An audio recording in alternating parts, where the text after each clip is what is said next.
Hey guys, good morning. Markel here, back with another video. Hopefully you guys are doing well today. It is currently 9:45 in the morning, and I have one question and one comment I want to get to. But first, I want to thank everyone who participated in the Saturday roll call. Always look forward to seeing you guys on Saturday, having a great conversation, having a lot of fun. And for everyone who watched in the comment section, I appreciate it as well. And for all of you who leave comments behind, I really appreciate it, guys. Thanks to all the new subscribers as well. Okay, let's get to the question first. So I had a recent question from a veteran who wrote that they have a service connection for TBI. They then went on to say that they suffer from epilepsy, and they're being tested to see if they have epilepsy or non-epilepsy issues or something like that. He has a problem with keeping his balance, his equilibrium. His spouse has to help him take a bath. She lays out his clothes. I'm trying to think of what else it was. She lays out his clothes, and then he has a non-service connected PTSD issue. And his question is, does his wife qualify for the caregiver program?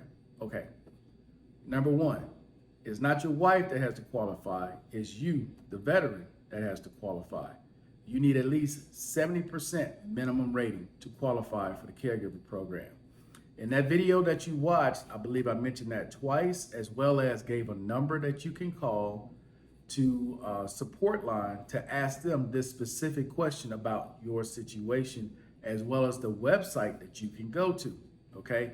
Now, I don't know what your rating is. Okay, that's number one, because you need to be a minimum 70%. Number two, are the issues you having when it comes to being unbalanced and your wife having to help you give you a bath, right? And even though she lays your clothes out, that has no bearing because you're able to put the clothes on yourself. Are those non-service connected issues, or is that caused from your TBI? And the reason why I say that is because there's a lot of vets out there who get services from the VA. And I don't know if you're going to the VA or not, you didn't mention any of that. But there are a lot of veterans out there who are at least 50% or higher who get a lot of services from the Department of Veterans Affairs.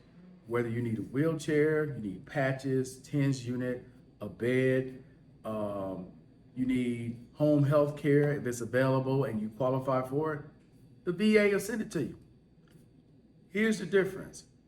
Whenever it's compensation involved, meaning they're going to pay you or they're going to pay the caregiver, it has to be service connected. There's no ifs, ands, or buts when it comes to that.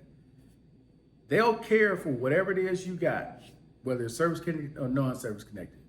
But when it comes to payments and you receiving payment, okay, or your caregiver receiving a payment, it has to be service connected, period.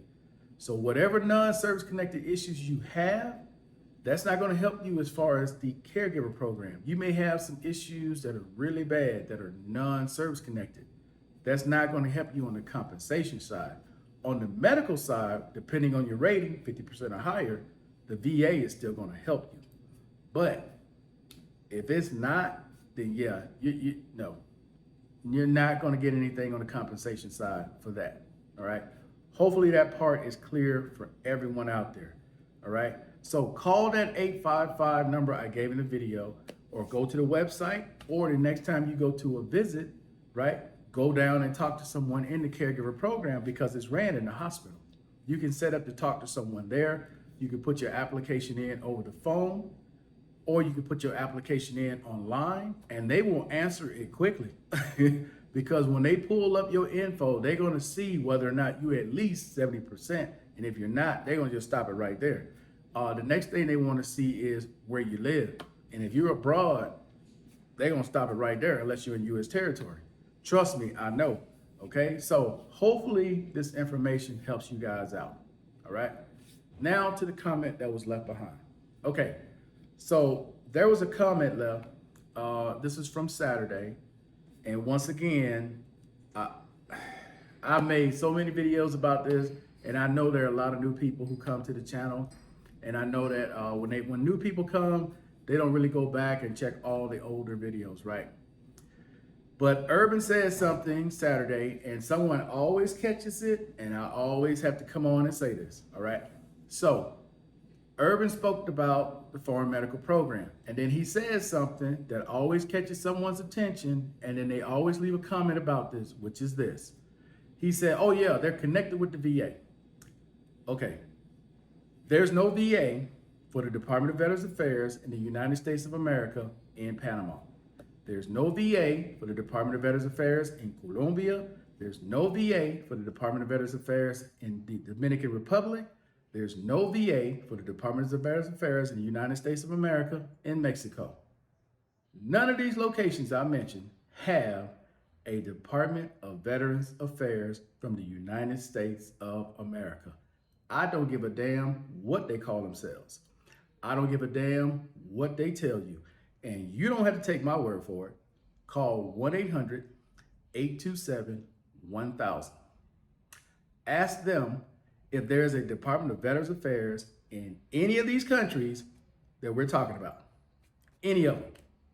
They will tell you quickly, there is not.